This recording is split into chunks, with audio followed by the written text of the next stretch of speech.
ಮತ್ತು ಇಲ್ಲಿ ಬಂದುಬಿಟ್ಟು ಈ ಎನ್ವಿರಾನ್ಮೆಂಟ್ ಈ ಮಕ್ಕಳು ಮತ್ತು ಟೀಚರ್ಸ್ ರೆಸ್ಪಾನ್ಸಿಬಲ್ ಅಲ್ಲಿ ನೋಡಿ ನಮಗೂ ಖುಷಿ ಆಯಿತು. ಮಗುನೂ ತುಂಬ ಚೆನ್ನಾಗಿ ಇದಾಯಿತು, ಎಲ್ಲರ ಜೊತೆ ಬೆರೆಯೋದೆಲ್ಲ ಕಲಿತು ಚೆನ್ನಾಗಿ, ಟೀಚರ್ಸ್ ಮೇಲೆ ಒಳ್ಳೆ ರೆಸ್ಪೆಕ್ಟ್ ಕೊಡೋದಾಗಲಿ, ಮಕ್ಳ ಜೊತೆ ಫ್ರೆಂಡ್ಸ್ಗಳ ಬಗ್ಗೆ ಎಲ್ಲ ಚೆನ್ನಾಗಿ ಹೇಳೋದಾಗಲಿ, ಇದೆಲ್ಲ ಕಂಟಿನ್ಯೂ ಆಗ್ತಾ ಬಂತು. ಅವಳು ಆಮೇಲೆ ಎಲ್ಲ ಥರಕ್ಕೂ ಅಡ್ಜಸ್ಟ್ ಆಗಬೇಕು. ಚೆನ್ನಾಗಿ ಬರ್ತಾನೆ, ಪರವಾಗಿಲ್ಲ. ಆದರೆ ಸ್ವಲ್ಪ ನೀವು ಇದು ಹ್ಯಾಂಡ್ ರೈಟಿಂಗ್ ಬಗ್ಗೆ ಇನ್ನೂ ಸ್ವಲ್ಪ ಕಾನ್ಸಂಟ್ರೇಷನ್ ಮಾಡಬೇಕು. ಹ್ಯಾಂಡ್ ರೈಟಿಂಗ್ ಬಗ್ಗೆ ಕಾನ್ಸಂಟ್ರೇಷನ್ ಅಷ್ಟೊಂದು ಶೂಟ್ ಕೊಡ್ರಿ, ಆಮೇಲೆ ಓವರಾಲ್ ಪರವಾಗಿಲ್ಲ.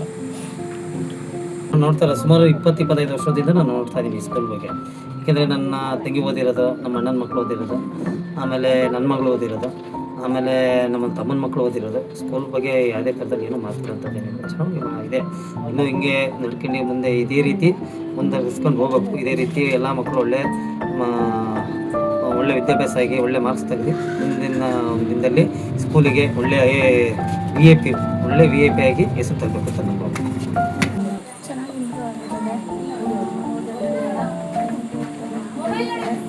ಇಲ್ಲವೇ ತುಂಬ ಚೆನ್ನಾಗಿ ಇಂಪ್ರೂವ್ಮೆಂಟ್ ಆಗಿದೆ. ಲಾಸ್ಟಿಗೆ ಎಸೆಟ್ಟುನೆಲ್ಲ ಚೆನ್ನಾಗಿ ಮಾಡಿದ್ದಾರೆ, ಪರವಾಗಿಲ್ಲ. Thank you. ನಮ್ಮ ಮಗಳನ್ನ ಈ ಸ್ಕೂಲಲ್ಲಿ ಫಸ್ಟ್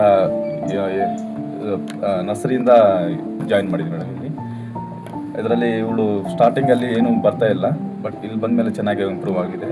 ರಿಸಲ್ಟ್ ಚೆನ್ನಾಗಿದೆ, ಶಾಲೆ ಬಗ್ಗೆ ಏನು ತೊಂದರೆ ಇಲ್ಲ, ಶಾಲೆ ಚೆನ್ನಾಗಿದೆ. ಶಾಲೆಯಲ್ಲಿ ಇದು ಸೇರಿಸಿದ್ರೆ ಇಂಪ್ರೂವ್ಮೆಂಟ್ ಆಗ್ತಾರೆ. ಮತ್ತು ನಮ್ಮ ಮಕ್ಕಳು ಭಾರಿ ಇದರಲ್ಲಿದ್ದರು, ಭಾರಿ ಚೆನ್ನಾಗಿದ್ದಾರೆ ಮಕ್ಕಳು, ತೊಂದರೆ ಇಲ್ಲ, ಏನಿಲ್ಲ. ಶಾಲೆಗೆ ಸೇರಿಸಿ ನಮ್ಮ ಮಗ ಫಸ್ಟಿಗೆ ಸೇರಿಕೊಂಡಾಗ ಭಾಳ ಆಡೋದು ಪಡೋದು ಎಲ್ಲ ಮಾಡೋದು. ಆನಂತರ ಒಂದು 2-3 ತಿಂಗಳಾದ ನಂತರ ಸ್ಕೂಲಿಗೆ ಬಂದ್ಕೊಂಡಿದ್ದಾನೆ ಮತ್ತು ಓದೋದ್ರ ಬಗ್ಗೆ ಗಮನ ಹರಿಸಿದ್ದಾನೆ. ಫಸ್ಟಿಗೆ ABCD ಅನ್ನೋದೇನೋ ಗೊತ್ತಿರಲಿಲ್ಲ, ಈಗ ಸ್ವಲ್ಪ ABCD 1 2 3 ಎಲ್ಲ ಕಲ್ತಿದ್ದಾನೆ. ನರ್ಸರಿ ಒಳಗೆ ಇಷ್ಟು ಕಲ್ತಿದ್ರೆ ಚೆನ್ನಾಗಿದೆ. ಸ್ಕೂಲಿಂದ ಭಾಳ ಇಂಪ್ರೂವ್ ಆಗಿದ್ದಾನೆ, ಇಲ್ಲ ಅಂತಂದ್ರೆ ಪರವಾಗಿಲ್ಲ. ಆದರೆ ಅವನು ಇನ್ನೂ ಶ್ರಮ ಕೊಡಬೇಕು, ಇನ್ನೂ ಚೆನ್ನಾಗಿ ಒಂದು ಮಾರ್ಕ್ಸ್ ತೆಗಿಬೇಕು, ಫಸ್ಟ್ ಬರಬೇಕು ಅನ್ನೋದು ನಮ್ಮ ಆಸೆ. ಪಪ್ಪಿಯ ಮುಂಚೆಕ್ಕಿಂತ ಈಗ ಒಂಚೂರು ಇಂಪ್ರೂವ್ ಮಾಡಿದ್ದಾರೆ, ಎಲ್ಲ ಟೀಚರ್ಸ್ ಸೇರಿ ಇಂಪ್ರೂವ್ ಮಾಡಿದ್ದಾರೆ. ಮುಂದಕ್ಕೆ ಓದೋದು ಹಿನ್ನೆಲೆಗೆ ಬಾರಾಗ್ತಿದೆ. ರಿಸಲ್ಟು ಚೆನ್ನಾಗಿದೆ. ನಮ್ಮ ಮಕ್ಕಳಿಬ್ರು ಚೆನ್ನಾಗಿ ಓದ್ತಿದ್ದಾರೆ. ಏನಪ್ಪ ಅಂದರೆ ಒಬ್ಬಂದು ಹ್ಯಾಂಡ್ ರೈಟಿಂಗ್ ಒಂದೇ ಪ್ರಾಬ್ಲಮ್ ನಮಗೆ, ಅದು ಬಿಟ್ಟರೆ ಇನ್ನೇನಿಲ್ಲ. ಅವನು ಚೆನ್ನಾಗಿ ಓದ್ತಿದ್ದಾನೆ, ಇವನು ಚೆನ್ನಾಗಿದೆ. ಸ್ಕೂಲು ಚೆನ್ನಾಗಿದೆ, ಎಜುಕೇಷನು ಚೆನ್ನಾಗಿದೆ. ತುಂಬ ಚೆನ್ನಾಗಿ ಬಂದಿದೆ ರಿಸಲ್ಟು. ಅವಳು ಇಂಪ್ರೂವ್ ಆಗಿದ್ದಾಳೆ. ನನ್ನ ಮಕ್ಕಳು ಇನ್ನೂ ಚೆನ್ನಾಗಿ ಓದಬೇಕು, ಸಾಕಾಗಲ್ಲ, ಇನ್ನೂ ಚೆನ್ನಾಗಿ ಓದಬೇಕಷ್ಟೇ. ಮತ್ತು ಟೀಚರ್ಸ್ ಬಗ್ಗೆ ನಮ್ಗೆ ಏನು ಕಂಪ್ಲೇಂಟ್ಸ್ ಎಲ್ಲ ಏನಿಲ್ಲ. ನಾವು ಏನೇ ಅವ್ರು ಹೇಳಿ ತಿದ್ಕೊಂಡು ಮುಂದವರು ಇಲ್ಲ ಮಾಡ್ತೀವಿ ಅಂತ ಏನೋ ನಮಗೊಂದು ಭರವಸೆ ಕೊಡ್ತಾರೆ, ಅದೊಂದು ಖುಷಿ. ಮತ್ತು ಮಾಸ್ಟ್ರಿಗೆ ನಾವು ಎಷ್ಟೇ ಎಫರ್ಟ್ಸ್ ಹಾಕಿದ್ರು ಸಮಾಧಾನವಾಗಿ ನಮ್ಮನ್ನು ಆಯಿತು ಮಾಡ್ತೀವಿ ಅಂತ ಹೇಳ್ತಾರೆ. ಎಲ್ಲ ಖುಷಿಯಾಗಿದೆ, ನಮಗೇನು ಬೇಜಾರು ಏನೂ ಇಲ್ಲ. ಉಳಿದು ಮಕ್ಕಳದು ರಿಸಲ್ಟ್ ಹೇಗಿದೆ? ಚೆನ್ನಾಗಿದೆ. ಹೇಳ್ತೇನೆ ಅಲ್ಲ, ಯಾವ ಸ್ಕೂಲಲ್ಲೂ ಇಷ್ಟು ಇದು ಮಾಡಲ್ಲ ಒಂದೇ ವರ್ಷಕ್ಕೆ. ಯಾಕಂದರೆ ನಾವು ನೋಡಿದ್ದೀವಿ ಎಲ್ಲ, ಬೇರೆ ಸ್ಕೂಲೆಲ್ಲ ಆದರೆ ಪೇರೆಂಟ್ಸಿಗೆ ಕರೀತಾರೆ, ನಿಮ್ಮ ಮಕ್ಕಳು ಈ ಥರ ಆ ಥರ ಆದರೆ ನೀವು ಏನೂ ಹೇಳಿಲ್ಲ, ಆದರೆ ನೀವು ಪ್ರಯತ್ನ ಮಾಡಿ ಇವರಿಗೆ ಕಲಿಸಿದ್ದೀರಾ.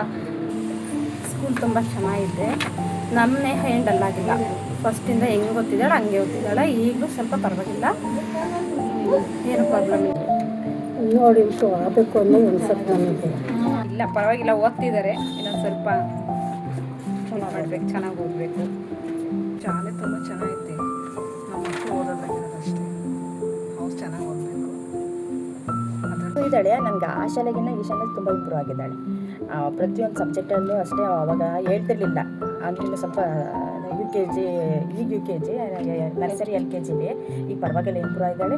ಇನ್ನೂ ಇಂಪ್ರೂವ್ ಆಗೋದು ಬೆಟರು. ಓಕೆ, ಪರವಾಗಿಲ್ಲ, ಓದ್ತಾ ಇದ್ದಾರೆ ಚೆನ್ನಾಗಿ.